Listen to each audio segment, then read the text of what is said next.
apakah riba jika kita meminjam uang di bank, kemudian uang tersebut dipakai untuk bangun rumah? Pinjam uang di bank atau ambil kredit mungkin ya, ambil uang di bank atau uang kredit di bank, kemudian uang tersebut digunakan untuk membangun rumah. Ya, apakah riba? Jadi jelas ya, kalau kita itu adalah salah satu dari sekian banyak bentuk riba.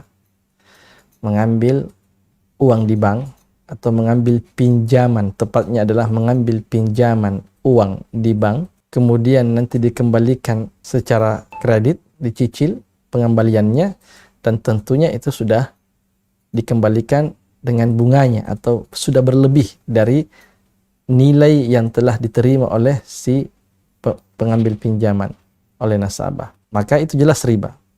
Contohnya mengambil uang pinjaman di bank 100 juta ya untuk bangun rumah umpamanya.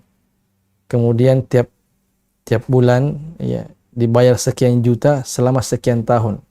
Dan ketika ditotal jumlahnya sudah di atas atau melebihi 100 juta dari uang yang telah diambil tadi. Maka jelas ini adalah salah satu dari bentuk riba yang tidak diperbolehkan. Ini adalah riba duyun, riba utang piutang. Dan ini adalah riba yang dipraktekkan di jahiliyah. Justru riba yang banyak terjadi dan dipraktekkan oleh masyarakat jahiliyah adalah riba duyun, riba utang piutang. Itu yang banyak. Bahkan muncul kemudian yang kita kenal riba al-buyu', riba jual beli. Itu justru dijelaskan oleh Nabi ketika Nabi datang membawa syariat ini. Kemudian dijelaskan, ada dalam hadis tersebutkan al-dhahab bil-dhahab wal-fiddah bil-fiddah wal-bur bil-bur wal-sya'ir bil-sya'ir wat-tamr bil-tamr wal-milh bil-milh mithlan bimithlin sawa'an bisawa' yadan biyadin faman zada aw istazad faqad arba.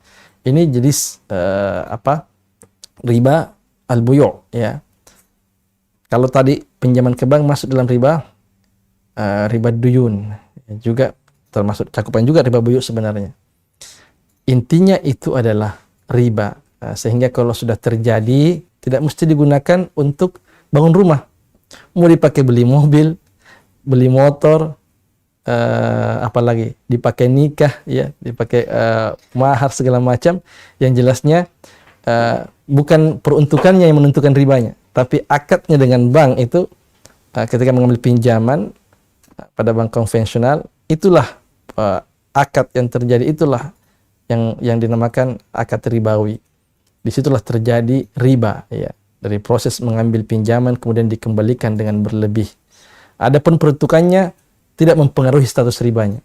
Mau dibangunkan rumah, dipakai menikah, dipakai mahar, uang panai, ataupun dipakai yang lainnya, yang jelasnya itu adalah praktek riba. Maka jika itu sudah terlanjur terjadi, maka kita beristighfar, meminta ampun kepada Allah Subhanahu wa taala, dan sebisa mungkin mencari cara untuk segera menyelesaikan kewajiban riba itu atau keluar dari lingkaran riba.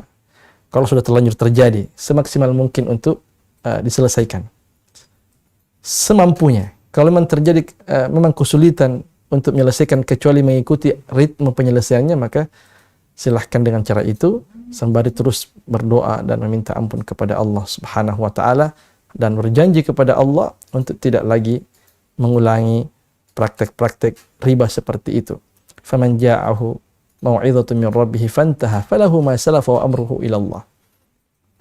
Jadi barang siapa yang datang kepadanya peringatan, ilmu, nasihat, pengetahuan tentang larangan riba itu, fantaha, kemudian dia pun berhenti dari praktek riba itu, ataupun berhenti dari berakad, berjual beli atau bertransaksi riba, falahu ma salaf, ya, apapun yang lalu sudah menjadi bagian yang ia miliki, wa amruhu ilallah, dan urusannya dikembalikan kepada Allah, minta ampun kepada Allah dan berhenti seketika.